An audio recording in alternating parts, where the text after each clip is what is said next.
Hello ವೀಕ್ಷಕರೇ, ನಾನಿವತ್ತು ನಿಮಗೆ ತರಕಾರಿ ಪಲ್ಯನ ತುಂಬ ಸುಲಭವಾಗಿ ಯಾವ ರೀತಿ ಮಾಡೋದು ಅಂತ ತೋರಿಸ್ಕೊಡ್ತಾ ಇದ್ದೀನಿ. ನೋಡಿ, ಇಲ್ಲಿ ಇಷ್ಟು ತರಕಾರಿ ತಗೊಂಡಿದ್ದೀನಿ. ಹೂಕೋಸು, ಬೀನ್ಸು, ಕ್ಯಾರೆಟು, ಆಲೂಗೆಡ್ಡೆ, ಅವರೆಕಾಯಿ, ಬಟಾಣಿ ಮತ್ತು ಈರುಳ್ಳಿ ಒಗ್ಗರಣೆಗೆ, ಟೊಮೊಟೊ, ಕರಿಬೇವಿನ ಸೊಪ್ಪು, ಕಾಯಿ ಇಷ್ಟು ತಗೊಂಡಿದ್ದೀನಿ. ಈಗ ಒಂದು ಕುಕ್ಕರಲ್ಲಿ ಎಣ್ಣೆ ಹಾಕ್ಬಿಟ್ಟು ಸ್ವಲ್ಪ ಸಾಸಿವೆ ಹಾಕಿ ಈರುಳ್ಳಿ ಕರಿಬೇವಿನ ಸೊಪ್ಪನ್ನ ಫ್ರೈ ಮಾಡ್ಕೊಳ್ಳಿ. ಆಮೇಲೆ ತರಕಾರಿನೆಲ್ಲ ಹಾಕ್ಬಿಟ್ಟು ಅದನ್ನು ಸಹ ಚೆನ್ನಾಗಿ ಫ್ರೈ ಮಾಡ್ಕೊಳ್ಳಿ. ಈ ಥರ ಪಲ್ಯ ಮಾಡ್ಕೊಂಡು ತಿನ್ನಿ, ಸೂಪರಾಗಿರುತ್ತೆ. ಟೊಮೊಟೊ ಮತ್ತು ಕಾಯಿ ಹಾಕ್ತಾಯಿದ್ದೀನಿ. ಇದನ್ನು ಹಾಕ್ಬಿಟ್ಟು ಸ್ವಲ್ಪ ಮಿಕ್ಸ್ ಮಾಡ್ಕೊಳ್ಳಿ.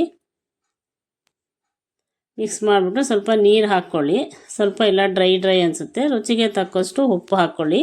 ಮತ್ತು ಇಲ್ಲಿ 1 ಸ್ಪೂನ್ ಖಾರದ ಪುಡಿ ಹಾಕ್ತಾಯಿದ್ದೀನಿ. ನೀವು ಮೆಜರ್ಮೆಂಟ್ ನೋಡಿಬಿಟ್ಟು ಹಾಕ್ಕೊಳ್ಳಿ. 1 ಸ್ಪೂನು ಸಾಂಬಾರು ಪುಡಿ ಹಾಕ್ತಾಯಿದ್ದೀನಿ.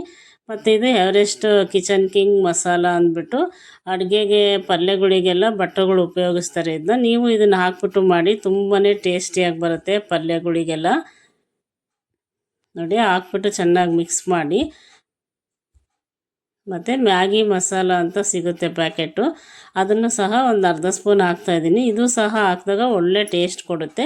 ಎಲ್ಲ ಚೆನ್ನಾಗಿ ಮಿಕ್ಸ್ ಮಾಡಿಬಿಟ್ಟು ಒಂದು ವಿಶಾಲ್ ಮಾಡಿಕೊಂಡ್ರೆ ಪಲ್ಯ ರೆಡಿ. ಚಪಾತಿಗೆ, ಅನ್ನದ ಜೊತೆ ಸೂಪರಾಗಿರುತ್ತೆ.